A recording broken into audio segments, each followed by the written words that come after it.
I knew I was feeling good. I mean, I usually paddle a lot in the summer, and I completely gave that up this year and just focused on the bike. And the goal was to win Order Shore this year. And that was your goal? That was my big goal for the fall season. Really? For some dumb reason, Order Shore is my favorite mountain bike race. If you want to call it a mountain bike race, I know that it's a gravel race, road race, whatever. Yeah. This is my 15th Order Shore.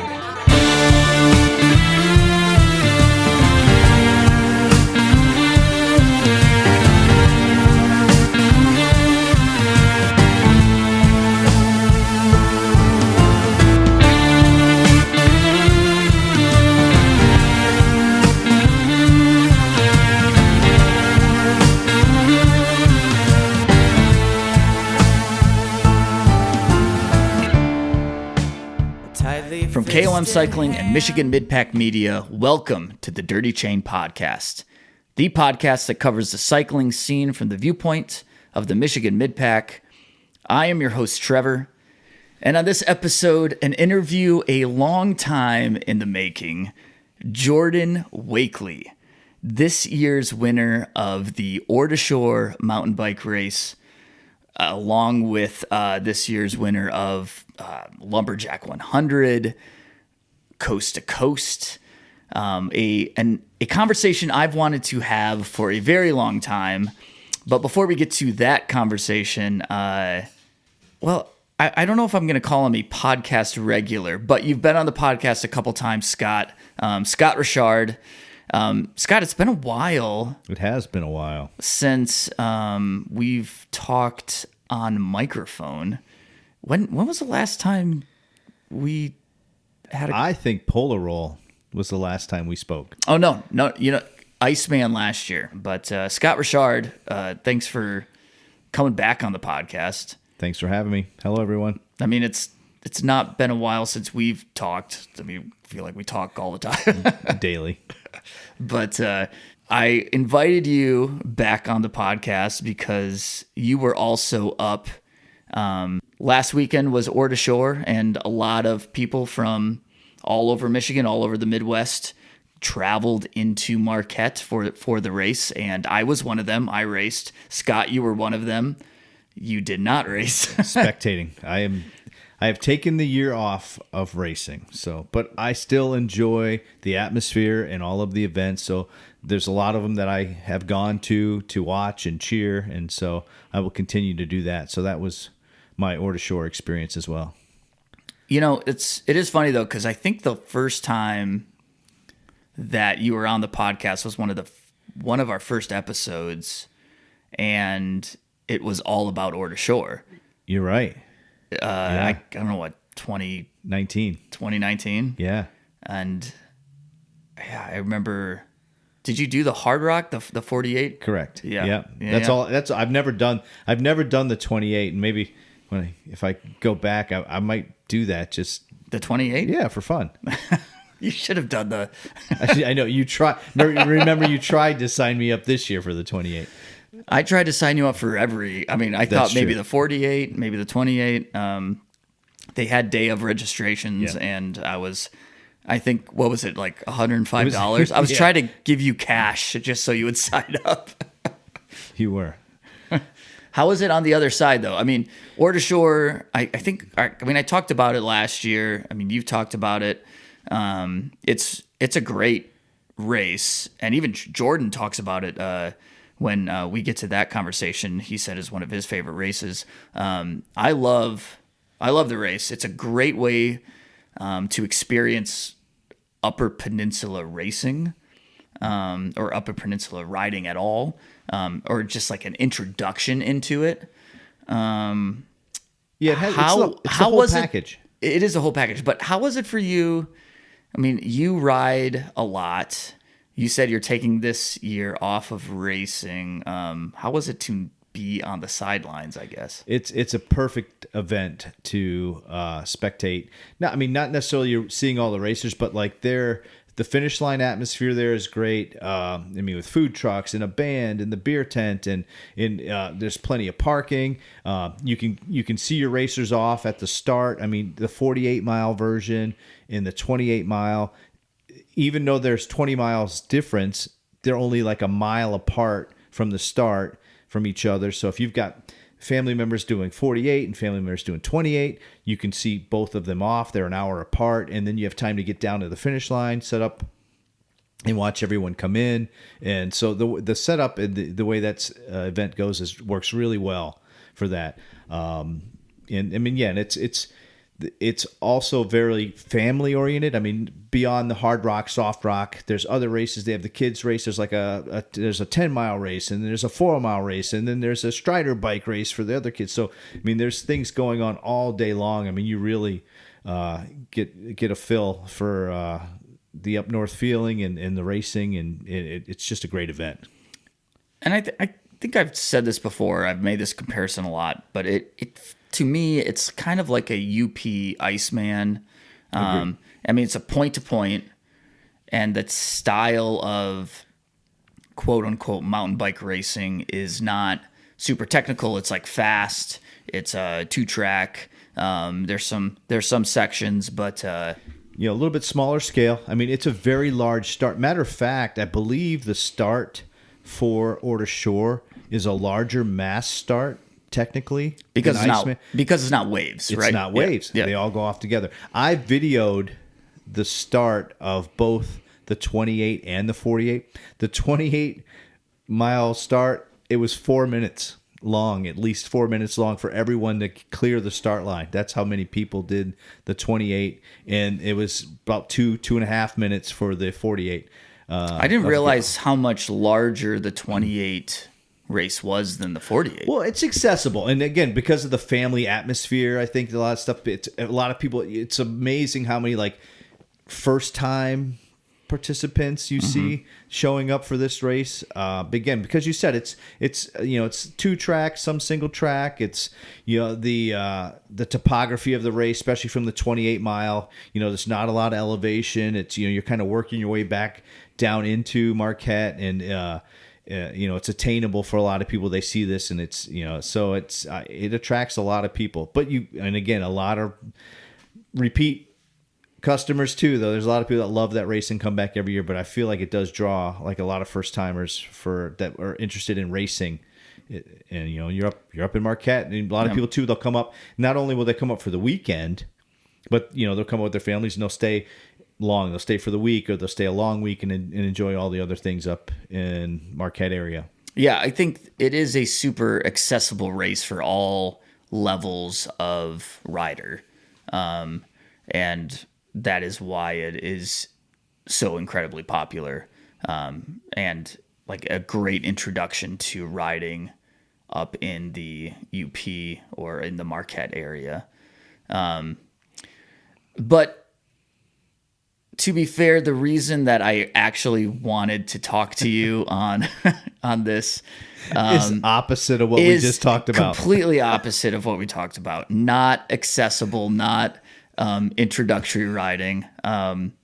One of the reasons, so this was the second year I've done Ore to Shore, and as much as I really wanted to do the race again, I wanted to use the time to be up in the Marquette area to ride some of the RAMBA trails and some of the other trail systems that are used for Marji Gesick. And I think in my head this year, I'm just thinking Marji Gesick, which is coming up really in a month away. And I'm actually feeling like I'm behind the 8 ball a little bit here, but I wanted to like a 2 birds 1 stone thing here, like race Ore to Shore because I love it, but also experience or just like check out some of these trails. I've ridden some of RAMBA before, but I wanted to go up and early Friday maybe ride, post race Sunday ride. Friday didn't work out. It was rained out, completely rainy. But Sunday we did get a chance to ride with Mitch and Dave. Yeah, Mitch DeYoung and Dave Peck and some other some of your buddies locally from Well, Marquette? yeah, we met up like mid ride with Ben Alter and Ed Rogers.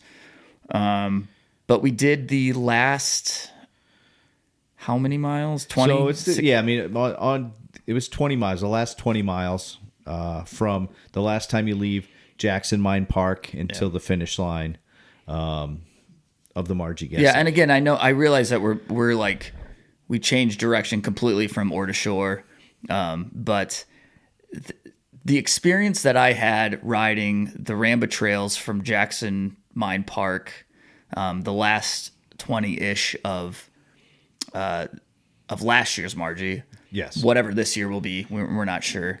It was a little eye-opening for me. You mean when you said, I think I should have rode this first before I signed up? Yeah, I mean, I don't know how to feel about it. I mean, it was hard. Well, it was incredibly hard, and I knew it would be hard. And I knew it also, like, it's not just difficult. It is, I don't want to say dangerous, but like it borderlines dangerous a little bit with the type of riding. So like then you have in your head, I'm going to be riding this section in a month, probably in the dark. Yeah. Probably with 10, 12, 15 hours of riding in my legs. Yep, you're 80 miles deep before you even get there. Maybe even 100 miles. Yes. So, yeah, like you kind of stop and I did at least. I'm like, this is But that's why, I mean, I think that's why you choose to pre-ride and do some of these things so you can see it. And then you know where you say it's dangerous, but like, so now you can go there and say, okay, I remember this. This is how I'm feeling. This is what I'm comfortable doing. Mm-hmm. You know, I'm perfectly fine getting off my bike and walking this section, whether it's up or down. I mean, we know some of the ups, like you have no choice, but you probably walk. But even the downs, like some of the technical downs, you know, you pick and choose, you know, what you're comfortable doing. Because I mean, ultimately, to finish, you have to stay healthy and you have to stay moving. So like those are decisions you make. So unless you see that stuff, I mean, I think it's really hard. I mean, I was fortunate last year. Well, I want to stop you real quick. Like, I think we're missing something here is that you did Marji last year and you did finish. I did finish. Did the 100 last year and finished. Yeah. And that whole section that we did on Sunday that we rode at like beautiful weather in full sunlight, you did at what, midnight? Yep. It was was dark. It was dark. But I did have the advantage of riding that stuff prior to doing it in Marji in the dark. You know, I always say, like, I've ridden most of RAMBA and most of Marquette trails. I've ridden a lot of that stuff. I just had never done it all in one day. Mm-hmm. So and that was obviously Marji of last year. So, but being able to see these trails in pieces and parts, even if it's over 6 different rides or 7, whatever it is, 3 different rides, just seeing some of the parts of especially the really technical areas, I feel is beneficial. So that was our goal on Sunday, was to get out and ride, because that last 20-mile section includes some pretty technical stuff, and you know, a lot of elevation, a lot of climbing, a lot of climbing. There's no real easy riding there. So nope. And it was hard, of course, and I don't know. Now I'm feeling like maybe I overreacted afterwards. Like, this is too hard. You settled in, like you absorbed it. Yeah. Because it's a bit of a culture shock. Where else have you? And this is why you do those extended trips to Marquette, wrapped around an Ore to Shore or whatever, a family, to be able to experience these trails, because you can't duplicate it anywhere else. Right. At least here, you know, in Michigan, especially in the lower. So that's why you go up there and do that, because it doesn't. I mean, you can go to Highland and you can go to Powder. You can do these things. You can do 3 laps of all the. It's still until you experience. It's just like time. It's not necessarily the. Yeah, I mean, it's not those types of trails. And that is exactly. I mean, it was what I wanted. It was the experience. It was like I needed to experience it. I needed to see what I would be getting myself into. It doesn't mean that I liked it. Well, and that's, but also like I did like it. I don't know. Like it was kind of an odd. well, and like you said, once it settled in, like your Yeah. first initial reaction when I teased you, you said, "I wish I'd had done this before I signed up." But then now you're saying you circle back and you say, "Yes, this." So that's, I feel like Marji's a big mental game. Mm-hmm. So now you have that experience riding that terrain and riding that and surviving that trail, even though it was probably the most technical stuff you've maybe have ever ridden. Yeah. And so now you've got that in your bank. Like, I know I can do this. I got this. I've done this. I've seen this. So that it helps that mental game too, which I feel is huge for Marji. might be one of the biggest components.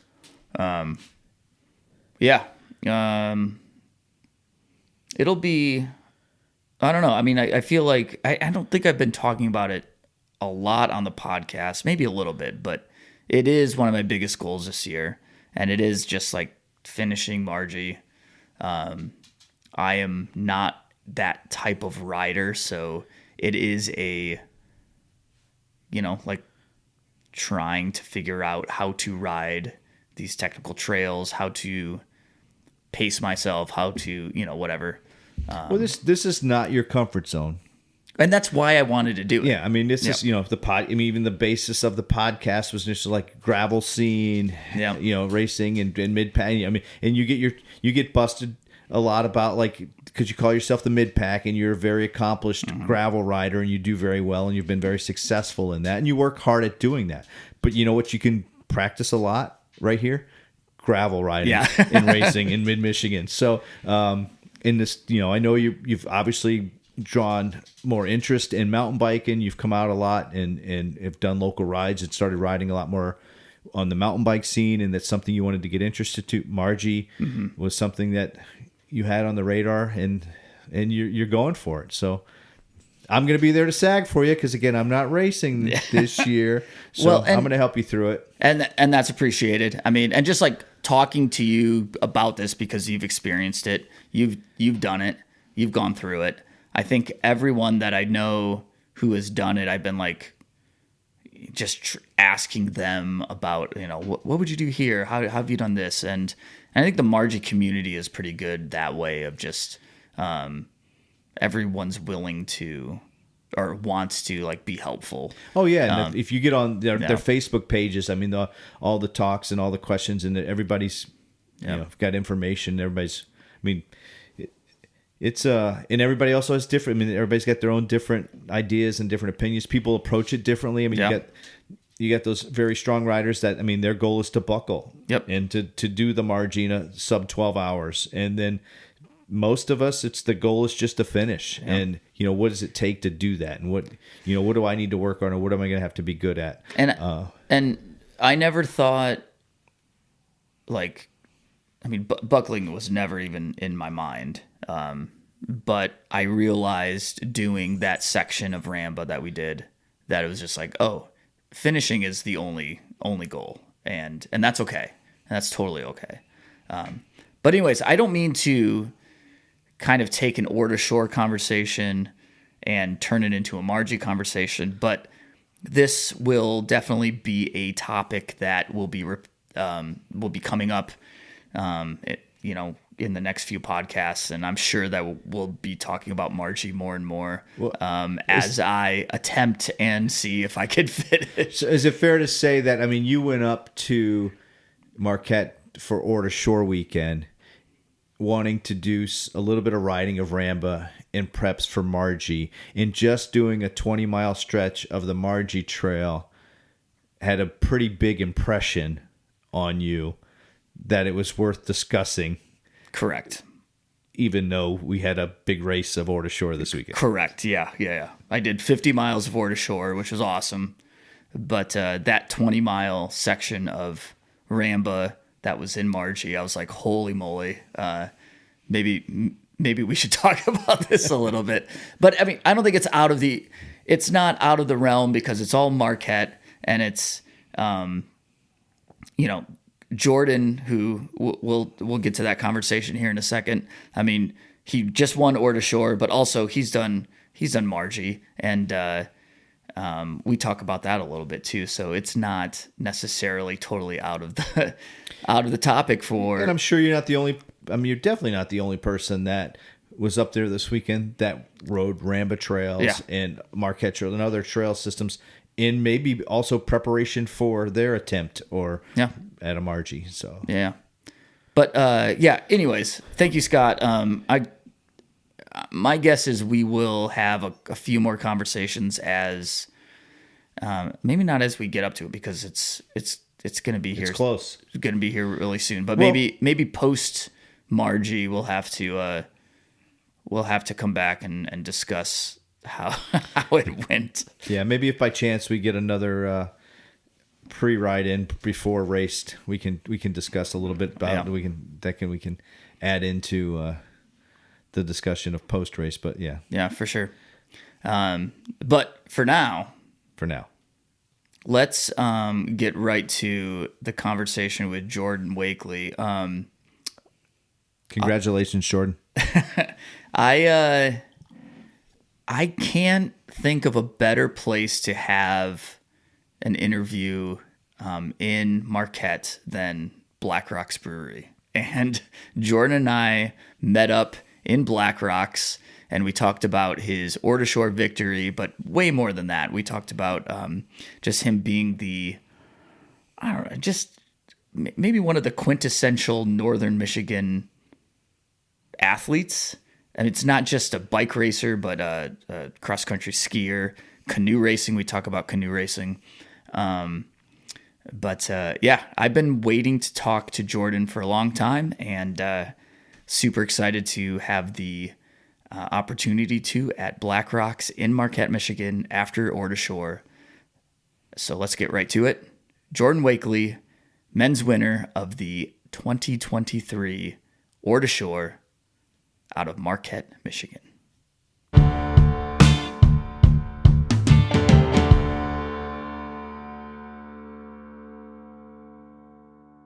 Jorden, I never thought this would actually happen. I never thought that we'd actually get to this point and have a conversation. It's been a while in the making, for sure. But to be fair, I think I feel like I kind of willed this to be a little bit. We've been talking back and forth for I don't know, a few weeks or something. Yeah, maybe even months. Yeah, months. Like Barry-Roubaix, we talked about it a little bit, and and then we kind of landed on a Or to Shore pre or post, and I was thinking, if it's post, I guarantee Jordan's gonna win. But then when I saw you a little earlier, a couple minutes ago, you said, I said, good job today. And then what did you say to me? We got to do it now. We have to do it. Well, no, you said, we better have something to talk about. So exactly. That's why I want to do it post, because I know pre, you can talk about it. If it happens, it happens. But if you do it post, it either happened or it didn't happen. So you're going to have a story. And either way, it's a story. Exactly. Yeah. So will you do me a favor and just set the scene for us a little bit, tell people where we are. There's crying babies in the background. But where are we? What are you consuming? You're in a throne of cross-country skis, which I feel like is very appropriate for yourself, right? The ski shop shirt on right now. Yeah, no, it's awesome. We are in Marquette, Michigan, after Or to Shore at Black Rocks Brewery, drinking Willie O'Ree. What is that's a dark beer. It's a black ale. It's my go-to. I like coffee and chocolate, so that's part of my diet. So anytime you can put some alcohol in it, we'll do it. And I appreciate it because you showed up with two of them in your hand. Yeah, two of them. Yeah. I figured the more alcohol I have, the more talkative I'd be. So. Yeah. That's funny because I've ridden with you, and we rode the same race today. I don't consider today we rode together. But there's been a couple other races that I've ridden with you for a certain amount of time. Yep. But I haven't really had a conversation with you very much. You are a bit of a, I don't know, you just kind of keep to yourself and you just do your thing, and you have a job to do, and then at the end of the race, maybe we'll have a couple words. But exactly. And actually, I think we talked here. Were you here last year? It was Marji, last year. Yeah, we talked here last year. Yeah, it was probably one of the first conversations that we had. Exactly. But yeah, like there's just haven't been. I think I've ridden right next to you for some races, and we haven't said a single word. Maybe like, hey, how's it going, or whatever. Yeah. I do remember last year, and I don't remember if you remember this, but you've had a hell of a season this year. It's been pretty good. Let me just start with that. Like, you've had a hell of a season this year, and there have been multiple first places. Not to mention Ore to Shore, that was today. Great ride today. Thank you. Lumberjack, yep. What else am I forgetting? Coast to Coast. Coast to Coast. Lumberjack, Coast to Coast. And then you had Arcadia. Arcadia.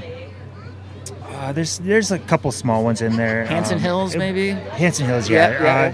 Just like a big season, though. Like, June was crazy. Like, Unbound. Yeah, you did Unbound. When I survived it.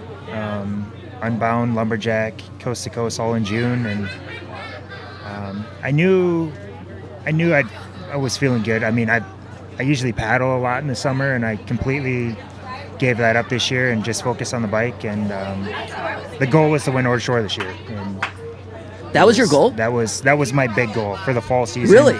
Ore to Shore, Iceman, but it's hard to win Iceman. I mean, those dudes are super legit. Yeah.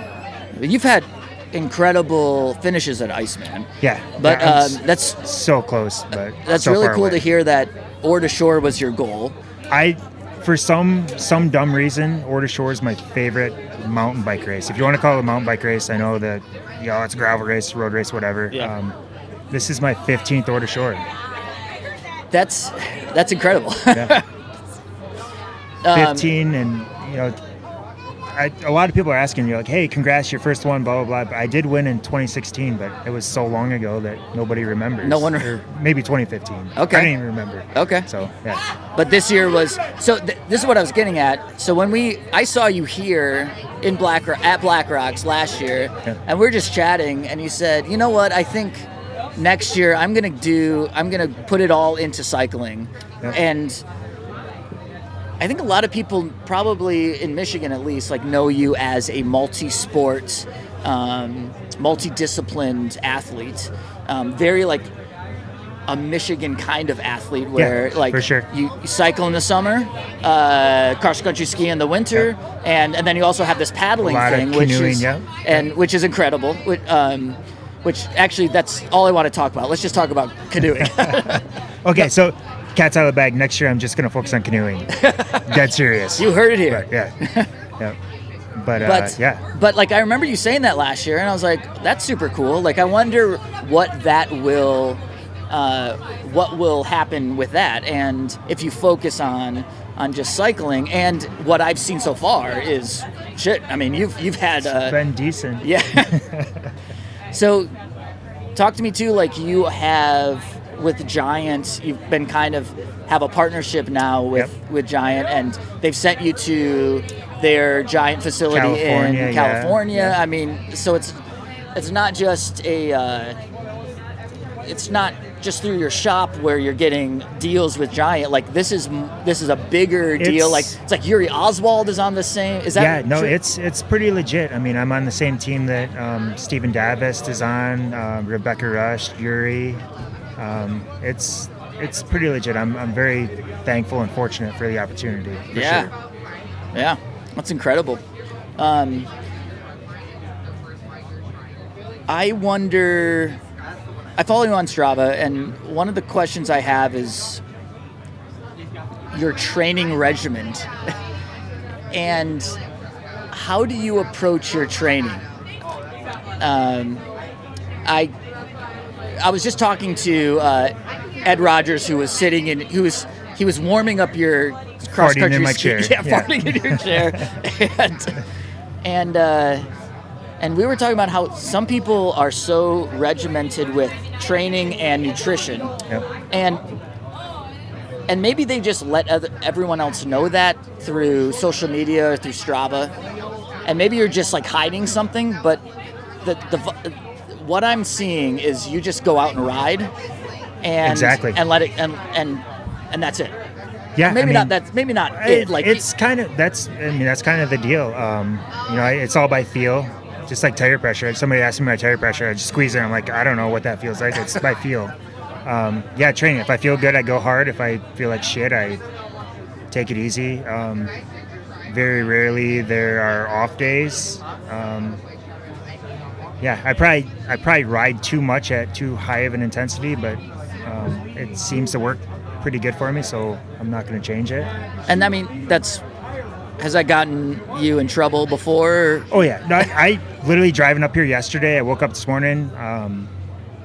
I thought I was in trouble. Like my legs felt like shit. I was like, well, whatever happens, happens. But it's just, I don't know. It's all of June when I did Unbound, Coast to Coast Lumberjack. July I was super wrecked, but I'd still go ride just because I love riding my bike.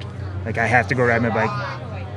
If I don't ride my bike, if I don't ski, if I don't paddle, like my girlfriend always tells me, like she knows if I don't ride or do something, she's like, get out there, go exercise. Sure. Like, you need a mental health thing. Like it's got to happen. So I used to have a coach, and I was so burned out after having a coach, like structured intervals here and there, and I don't like looking at numbers like that, and I don't train with a heart rate monitor.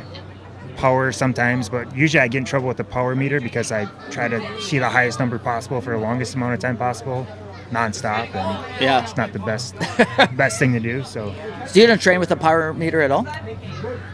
On occasion, probably half my rides. Okay. But like I said, just to see the numbers. There's no rhyme or reason to it. Yeah. So.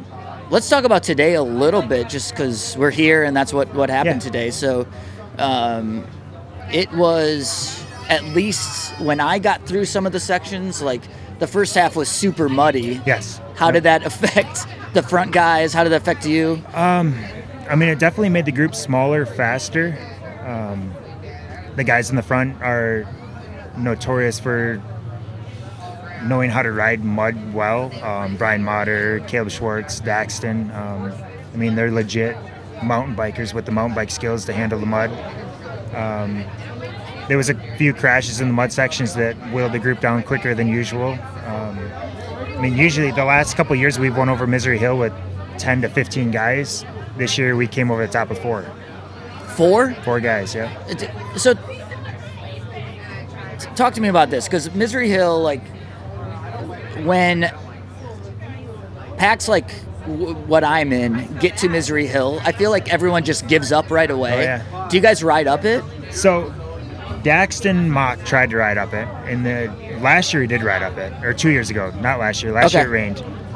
Daxton rode up it a couple years ago, which is insane. Because if you know what Misery Hill is, it's just so steep and loose. When we do get to it, though, it's, when you get off your bike, you're gonna reach the top. You're gonna be cross-eyed because you're running up that thing. Like it's hard, it's steep, it's long. Yeah. And I think the section just after Misery Hill, the top of Misery Hill for the next 10 to 15 minutes sucks. That's where the deal breaker's at. Like if you can make that lead group, stay with them, like you're gold. That's what I today, like I didn't really remember about last year, but I should have. This is only my second order shore, but Misery Hill is whatever. Like you just remember that. Yep. But then everything after Misery Hill is like, it's terrible. It's hard, right? Yeah. Like, especially when it's wet. Yeah, and slick. Today specifically was just like mud hills or mud spots and the thing with those mud puddles, you didn't know if they were 2 inches deep or 2 feet deep. Exactly. Like they'll eat your wheel. Yeah. So coming out of that though, you were in a group of 4. Yep. And came in, and like you stayed together in a group of 4, like all the way to the end? Yeah, from Misery Hill, which is maybe 20 to 25 miles in. 4 guys after that, and we stayed together. We worked well together. I mean, Brian Motter was in that group, Caleb Schwartz, both former winners. Everybody was willing to work, and there was no lollygagging going on there. So we kept the pace high and made sure nobody came from the back to get us. And came into the last mile. Actually, out of the last 15 order shores I've ever done, that last mile was the slowest I've ever done. Oh, just really? Because everybody was looking around, looking at each other. Yeah, just waiting for the attack to come. And,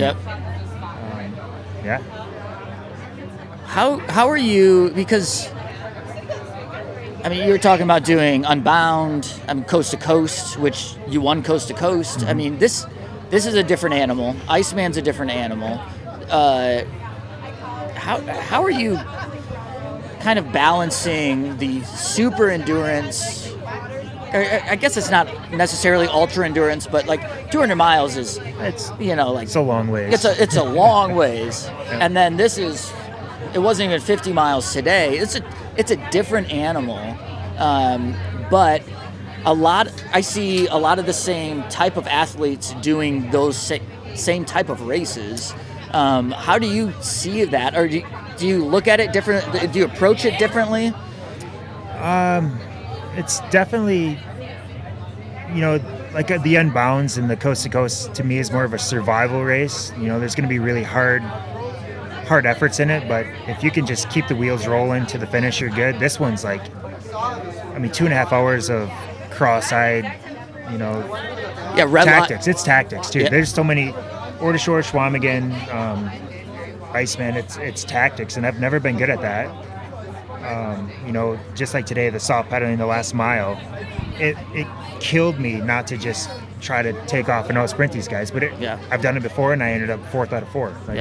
You got to be smart about it. So I think the old age is starting to set in, and the old man tactics are coming to play. I don't know if it's old man tactics or just being smarter. So being smart that's the biggest thing. You still have the power and everything else, but then just also the experience and the being smarter. And like I said, I've been there enough times and gotten dumped at the line, not being smart, that it's catching on. So we had our crew kind of had a tent right there at that chicane or whatever, and I didn't because I was still riding, but a lot of people saw that happen, and it just seems, I'm not sure what happened. I'm still not sure what happened. Were you second wheel at the time? I was second. My race was over at that point. Daxton was going to win the race, and you thought so? Yeah. You really thought so? Because looking at the video, he had a little bit of a gap. Yep. But I thought he was not in the best position. He was leading the sprint out, and I thought all the three of you would have passed him at that.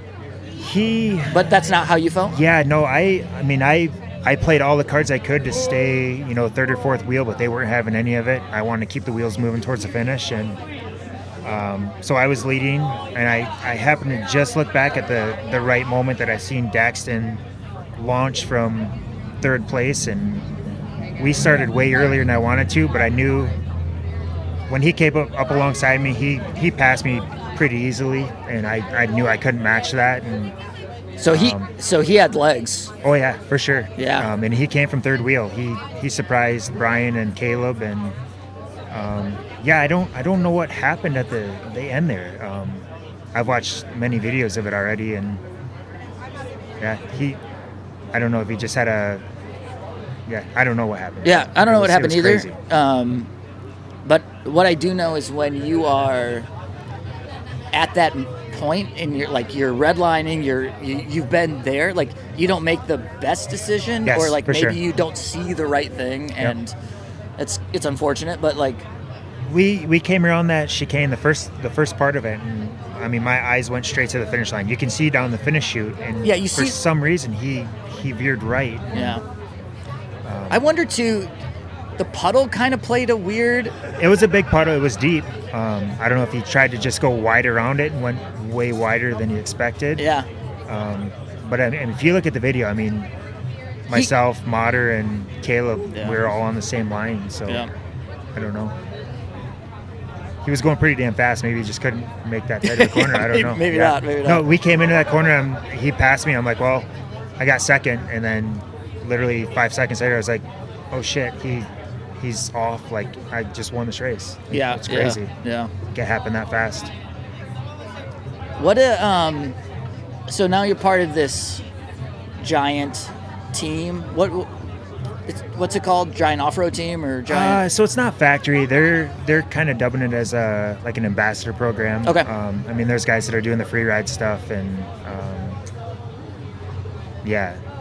So I'm out of I think there's 12 or 13 on the program. I think there's like 2 or 3 cross-country racers. Okay. I'm on that. I'm free to do what I want to do. I just tell them where I'm going, what I'm doing, and they're fine with it. So yeah.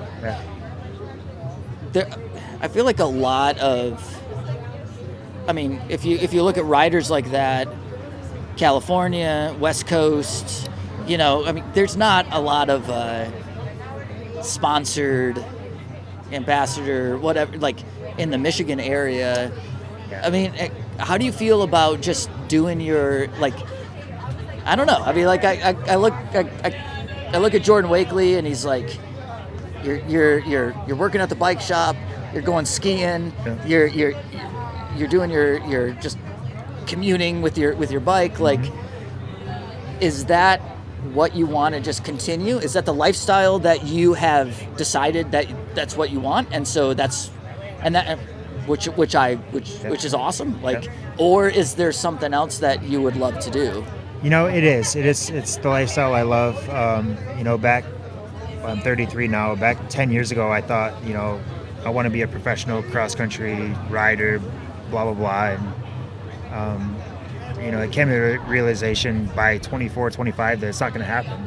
And at the end of the day, I just love riding my bike. I mean, now with the whole gravel thing, that's a whole nother story. Like that is actually what brought this giant contract to full bloom. Like, without gravel, like this probably wouldn't be happening. Like, sure. The Giants got the Revolt X, and they want people to push that bike, and the Midwest is where gravel's at right now. So right. It was kind of a pretty good candidate for it. And then working at the shop too, I've got a good relationship with our reps and the inside guys at Giant, and they're like, hey, do you want to ride our bikes? Do you want to make this official? And so it worked out well. It's been a couple years in the making. Like I said, 4 or 5 years ago, I was with Giant through the shop, and this year it's just been a little more official. And, okay. Yeah. But it's been fun. Are you planning on doing more skiing in the summer or in the winter, or? This winter, I don't plan on doing any fat bike racing. Fat bike racing at all? No fat bike racing. I Really? mean, I'll ride it a little bit. Yeah. But I'm gonna ski a lot. Yeah, last year I forgave skiing just because the winter was pretty shitty, and I did a decent amount of fat bike racing. But yeah, next year I think there's going to be a lot less bike racing and more canoe racing. So you weren't joking about that? no, I was serious. Yeah. Yeah. No, I thought you were. serious. That's No. just a joke. Yeah. No, it's kind of season to season. 2021, I won the Sable Marathon, and I kind of let the bike go for a little bit. Yeah. Where I could put most of my time to paddling, and I seen what could be achieved. And then last year I tried to do them both and didn't have the best result in the canoe marathon. You know, kind of iffy results on the mountain bike. And so yeah, this year full in on the bike. Next year, fully. I'm pretty sure it's going to be full in on canoe racing. What's And it's kind of weird because, you know, you say canoe racing and anybody outside of northern Michigan has no idea what the hell you're talking about. But it's this special little thing that in Grayling in July, like if you do the canoe marathon, if you are good at the Sable Canoe Marathon, like it's our Super Bowl. Like you're treated like a rock star. It's just absolutely insane. Yeah. And winning that race, like I've won a decent amount of races, but winning that canoe marathon it will probably rate as the biggest win I've ever had in my life. Yeah. That's awesome. Yeah. And I want it again. So that's I want incredible. to do it again. Besides that one, though, is there any other canoe races that you would do? Like it. There's a. I feel like Minnesota circuit. or something. Or there's like, a circuit in Michigan. Michigan Canoe Racing Association has a 9 or 10 race series. But like I said, if you're not in that little niche group, you have no idea what the heck's going on.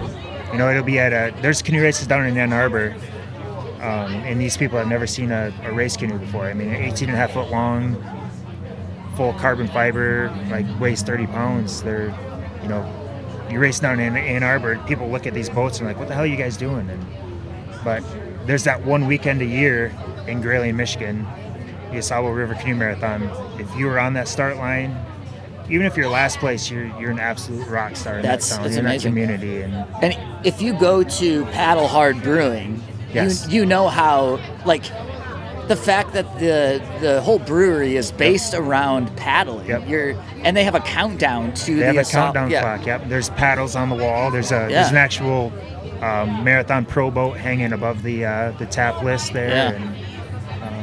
And it's pretty awesome. And it's really awesome now that my friends Chad and Jenny Swanner just bought it. So they've been around this canoe racing scene since the beginning. I think I was just talking to Chad, the owner, a week or two ago, and for the last 40 or 42 years, he's followed that race. He's never missed one. And wow. He fed for the winners this year. And did you grew up in Grayling? Born and raised in Grayling. Yeah. Okay. And like I said, watching that race as a kid, like I never thought I'd do it, and then I'm on the start line. But you see these guys in your hometown doing this race, and you're just like, that's the coolest thing. That's the coolest thing there is. Yeah. And then to compete and finish that race, it's for a kid in Grayling, that's as big as it gets. Yeah. Do you think it's similar to kids growing up in Traverse City for Iceman? I mean, kind of a similar. I do. To an extent. Everybody knows what a bike race is. But like I said, you go back to I race marathon canoes, and they don't know what the hell that means. Sure. It's such a niche, right? Yeah. Like, it's like a super niche sport that. And it absolutely killed me to miss it this year. And, you know, working at a shop that sells skis and paddles and all these guys. And you're getting people from like 20 or 30 states now. We had 2 teams from Australia, Germany, a bunch of Canadians this year, and they're all in the shop like that week. And I had serious FOMO for sure. So the 2 days after the marathon finished, I ended up buying my own canoe, and I committed right there. I'm like, all right, 360 some days from now, I'm gonna be racing this Alabama marathon again. Your when you won last year, 2021. 2021. Yep. Your partner, I think, was from South Bend. South Bend, Indiana. Yeah, that's where the two of us used to live in South Bend. Yeah. I didn't know that there was a canoeing. Matt Mearsman, actually the Asabo record holder, lives in South Bend, Indiana. Okay. Yeah. We lived in South Bend for several years before we moved to Michigan. So I remember seeing that. I was like, oh, that's interesting. Yeah. So next year you're gonna paddle. Yes. But there's still a lot of this year left. Yeah. What's happening this year? So we got several more races. Yeah. So actually this week, like I'm racing this week, in this week. Today's Saturday. So actually tomorrow morning we have to leave here at 6 a.m. We're going to drive back to Grayling, open the shop up, work Sunday, Monday, Tuesday. Wednesday we're driving to Pennsylvania. Is that the stage race? Yeah, Transylvania Epic. Okay. Transylvania Epic Awesome. starts on Thursday, so we're going to race Thursday, Friday, Saturday, Sunday. And it's going to be fun. It's gonna Have be you awesome. done stage race, like mountain bike stage race before? I've done Transylvania Epic 3-day. I believe it was 2 years ago, and I loved it. Like I'm kind of bummed I did the 3-day, not the 5-day, because I wanted more. So, this seems about perfect. It's 50 to 65 miles a day for 4 days, 25,000 feet of climbing. So like that sweet spot, 3 to 4 hours of just going hard every day, and I'm super excited. And then from there, anything else? You mentioned Iceman, but Marji, coming back from Marji. Okay, bud, we're gonna meet up Marji, because I'm gonna be up here for Marji too. Yes. I'm already scared, but I've been scared for a long time. Well, I would say since last year, since I finished and then registered again, I'm like, why the hell do you do this? Why do you sign up for this if you know how bad it's gonna hurt? Yeah, you did well last year, right? 4th. You buckled in 4th. Yeah. Mine's more so of just I just gotta finish the fucking thing. It's I mean, that just starting that race, in my opinion, is mean, it takes a lot to start that race. Knowing what you're getting into, hearing all the war stories and how hard it's going to be. And yeah. Are you doing Moran again this year? I'm registered for Moran. I just found out there's the TC Trails Fest is the same day. Okay. So we'll see how I feel. I don't want to overdo it. Moran's awesome. I love the race. Moran's fun. You won last year. Yeah. I guess we'll see what the weather does. Sure. 166 miles of wet sand doesn't sound super appealing right now, but very true. Very true.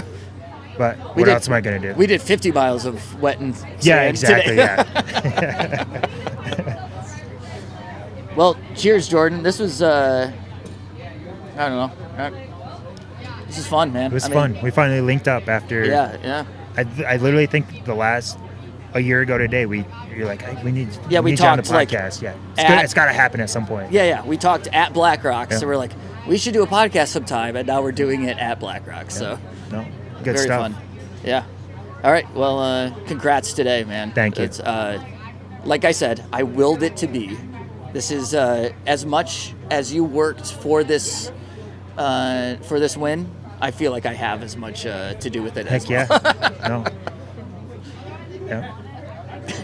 Take it for sure.